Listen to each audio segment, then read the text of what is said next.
అందరికీ నమస్కారం. Welcome to my channel Moni news channel అండి. ఈరోజు మనం అబ్దుల్ కలాం గారి జీవన చరిత్ర మనం తెలుసుకున్నామండి. అబ్దుల్ కలాం గారు ఎక్కడ పుట్టారు, వాళ్ళ ఇన్స్పిరేషనల్ స్టోరీస్ మనం తెలుసుకుందామండి. అబ్దుల్ కలాం గారు వచ్చేసి అక్టోబర్ 15, 1931లో తమిళనాడు రామేశ్వరంలో జన్మించారండి. అబ్దుల్ కలాం గారి వాళ్ళ నాన్నగారి పేరు వచ్చేసి జైలాల్ బిద్దీన్ మరకాయర్ అండి.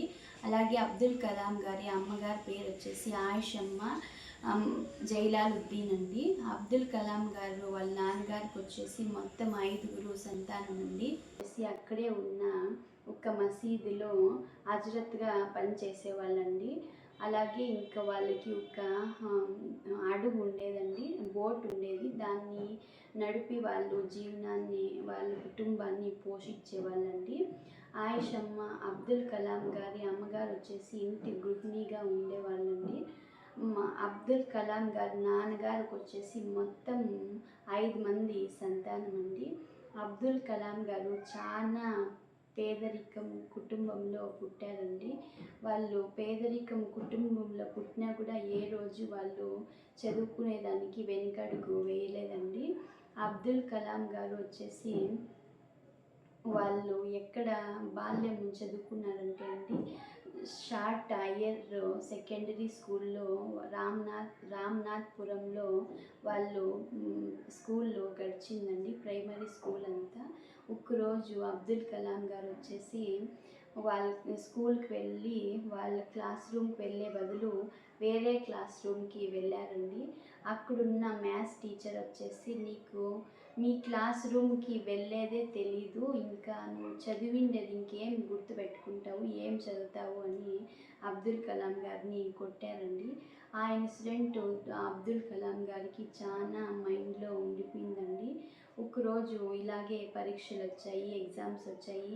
అబ్దుల్ కలాం గారు పరీక్షలు రాశారు. అందులో రిజల్ట్ వచ్చాక అబ్దుల్ కలాం గారు మ్యాథ్స్లో అవుట్ వచ్చాయండి. ఆ రోజు అదే మ్యాథ్స్ టీచర్ వచ్చేసి, నేను కొట్టిన వాళ్ళు చూసారా, ఏదో ఒకటి సాధిస్తారు, అబ్దుల్ కలాం గలాగా సమాజానికి కావచ్చు, మన స్కూల్కి కావచ్చు మంచి పేరు తెస్తారని ఆ రోజు ఆ టీచరే ఆ రోజు అబ్దుల్ కలాం గారిని మెచ్చుకున్నారండి. అబ్దుల్ కలాం గారికి రామ్నాథ్ అనే మంచి స్నేహితులు ఉండేవాళ్ళండి. వీళ్ళు చాలా క్లోజ్ ఫ్రెండ్స్ అనమాట. క్లాస్ రూమ్లో ఇద్దరు ఒకే పక్కన కూర్చునే వాళ్ళండి.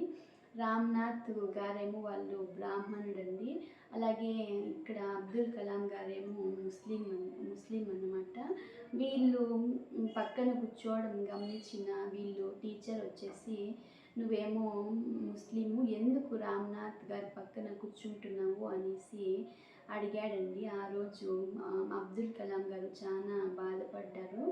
ఈ విషయం తెలిసిన రామ్నాథ్ గారి వాళ్ళ నాన్నగారు టీచర్ని ఇంటికి పిలిచి, మీరు నలుగురికి పాఠం చెప్పే మీరు ఇలాగా పిల్లలకి జాతి మత భేదాలని చెప్తారా అనేసి టీచర్ గారికి చెప్పారండి.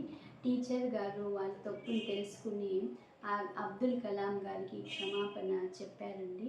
వీళ్ళు చాలా క్లోజ్ ఫ్రెండ్స్ అండి, అబ్దుల్ కలాం గారు అలాగే రామ్నాథ్ గారు వచ్చేసి. అలాగే రామ్నాథ్ గారు వాళ్ళ నాన్నగారితో కలిసి పూజ చేస్తుంటే అబ్దుల్ కలాం గారు దూరంగా కూర్చొని ఆ మంత్రాలన్నీ వినపడుచుకునేవాళ్ళు. వాళ్ళు నవ్వేవారండి.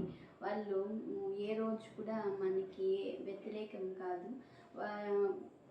వాళ్ళ ఫ్రెండ్స్ ఇద్దరి మధ్య మంచి స్నేహం ఉండిందన్నమాట అబ్దుల్ కలాం గారు. అలాగే అబ్దుల్ కలాం గారు వచ్చేసి మళ్ళా కాలేజ్ వచ్చేసి వాళ్ళు సెయింట్ జోసెఫ్ కాలేజీలో మద్రాస్ విశ్వవిద్యాలయంలో చదువుకున్నారండి. వీళ్ళకి ఫిజిక్స్ మళ్ళా మ్యాథ్స్ అంటే చాలా ఇష్టం అండి అబ్దుల్ కలాం గారికి. అలాగే మళ్ళా మద్రాస్ ఇన్స్టిట్యూషన్ ఆఫ్ టెక్నాలజీలో ఇంజనీరింగ్ చేశారండి అబ్దుల్ కలాం గారు. అబ్దుల్ కలాం గారు చాలా చదువు అంటే చాలా ఇంట్రెస్ట్ అండి వాళ్ళకి. ప్రతిరోజు ఏదో కొత్త విషయం నేర్చుకోవాలి, నేను ఏదో ఒకటి అధ్యయనం చేయాలి అని అనుకునేవారండి. టైం వేస్ట్ చేసేవారే కాదండి మా అబ్దుల్ కలాం గారు.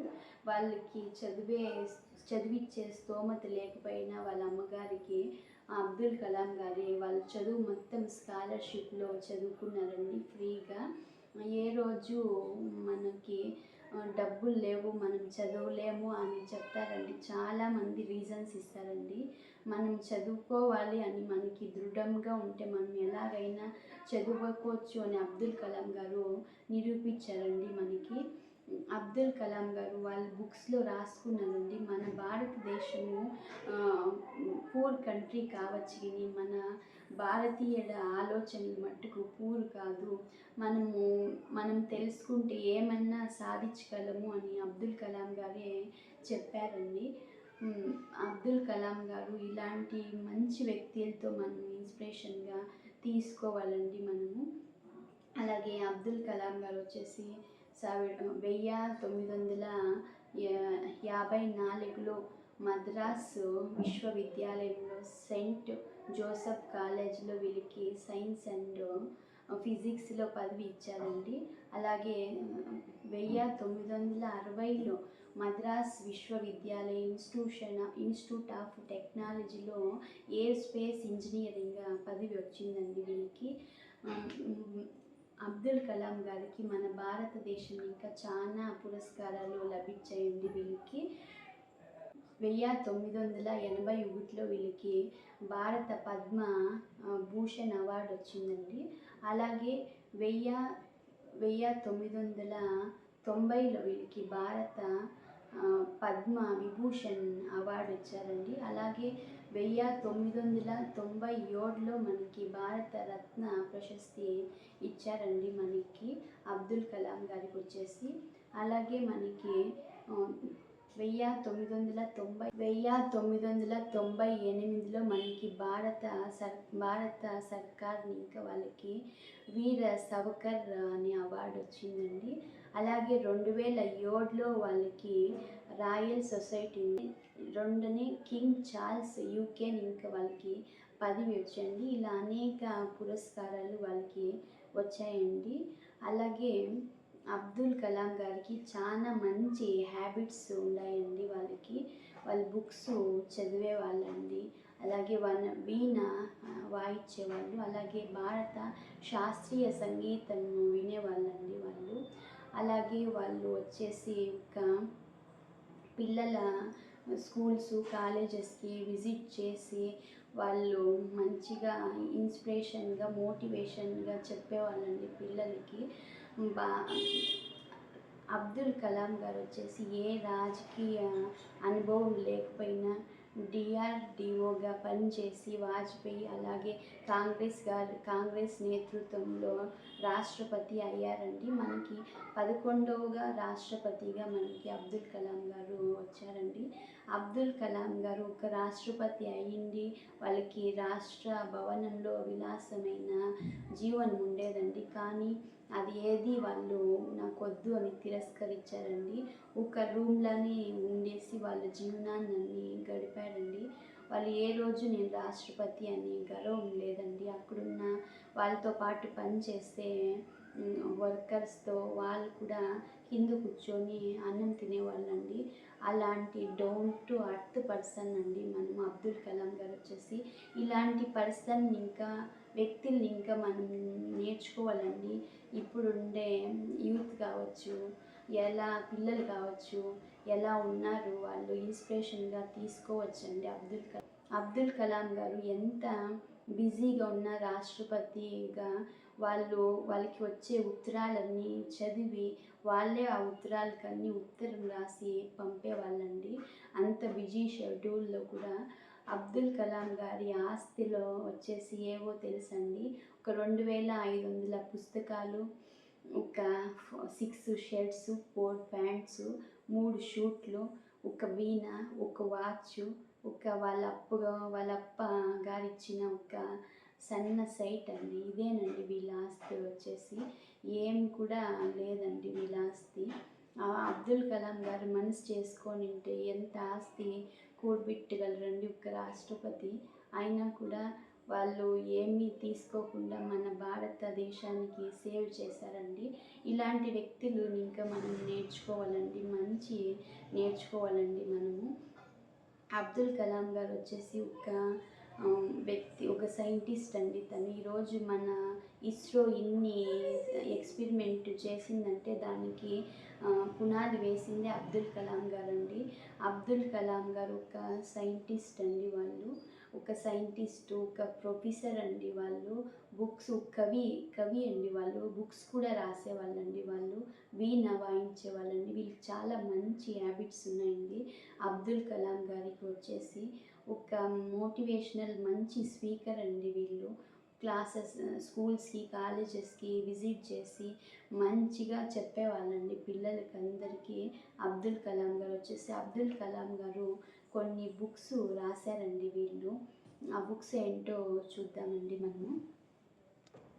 అబ్దుల్ కలాం గారు మంచి కవి అండి. వాళ్ళు కొన్ని పుస్తకాలు రాశారండి. అవి ఏం పుస్తకాలని మనం చూస్తాం. 1998లో అండి భారత 2020 అనే బుక్ రాశారండి. అలాగే 1999లో వింగ్స్ ఆఫ్ ఫైర్ అనే బుక్ రాశారండి. 2002లో వీళ్ళు ఇంటెండ్ మైండ్స్ అనే బుక్ రాశారండి. 2006లో ఇండోమిటబుల్ స్పిరిట్ అనే బుక్ రాశారండి. 2012లో టర్నింగ్ పాయింట్ అనే బుక్స్ రాశారండి. వీళ్ళు అబ్దుల్ కలాం గారికి చాలా ఆసక్తి అండి పుస్తకం. అలాగే మ్యూజిక్ వినడం అన్నా, ఒకరికి సహాయం చేయడం అన్నా, పిల్లలకి ఒక టీచర్గా పాఠాలు చెప్పడం అన్నా, విజిట్ చేయడం అన్నా, ఇలాంటివన్నీ చేసేవాళ్ళండి అబ్దుల్ కలాం గారు.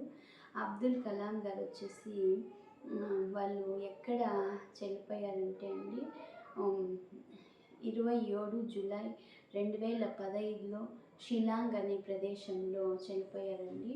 షిలాంగ్ ఎక్కడొస్తుందంటే మనకి మేఘాలయంలో వస్తుందండి. వీళ్ళు ప్రసంగం ఇస్తుండి అక్కడ హార్ట్ అటాక్ అయ్యి చనిపోయారండి. పాపం అబ్దుల్ కలాం గారు. మనకి అబ్దుల్ కలాం గారు ఎంత మంచి వ్యక్తి అండి. మనం ఆ వ్యక్తిని ఇంకా మనం పెద్దల్ని ఇంకా మనం ఏం ఇన్స్పిరేషన్గా తీసుకోవాలి, మన పిల్లలకి ఏం చెప్పాలి, సమాజం ఎలా ఉండాలి అని మనం అబ్దుల్ కలాం గారిని చూసి నేర్చుకోవాలండి. అబ్దుల్ కలాం గారు టైం మేనేజ్మెంట్ చాలా బాగా చేసేవారండి. ఇంకా ప్రతి నిమిషము టైం ఏం నేర్చుకోవాలి, నేను ప్రతి క్షణం కొత్తది ఏం నేర్చుకోవాలని తపన చేసేవాళ్ళండి అబ్దుల్ కలాం గారు. వీళ్ళు ఇంజనీరింగ్ క్లాసెస్లో ఉన్నప్పుడు ఎప్పుడు విమానాలని గమనించేవాళ్ళంటే అక్కడికి వెళ్ళి ఆ విమానం ఎలా ఉంది, దాని కలర్ ఏంటి, ఎలా పనిచేస్తుందని ఎప్పుడు అబ్జర్వ్ చేసేవాళ్ళండి. ఒక సైంటిస్ట్ అండి అబ్దుల్ కలాం గారు. నాకు ఎంత తెలుసో నేను చెప్పానండి. ఏమన్నా తప్పైంటే సారీ అండి. నా వీడియోస్ కన్నా మీకు నచ్చినట్లయితే షేర్ అండ్ సబ్స్క్రైబ్ చేయండి. Thanks for watching my channel. Thank you.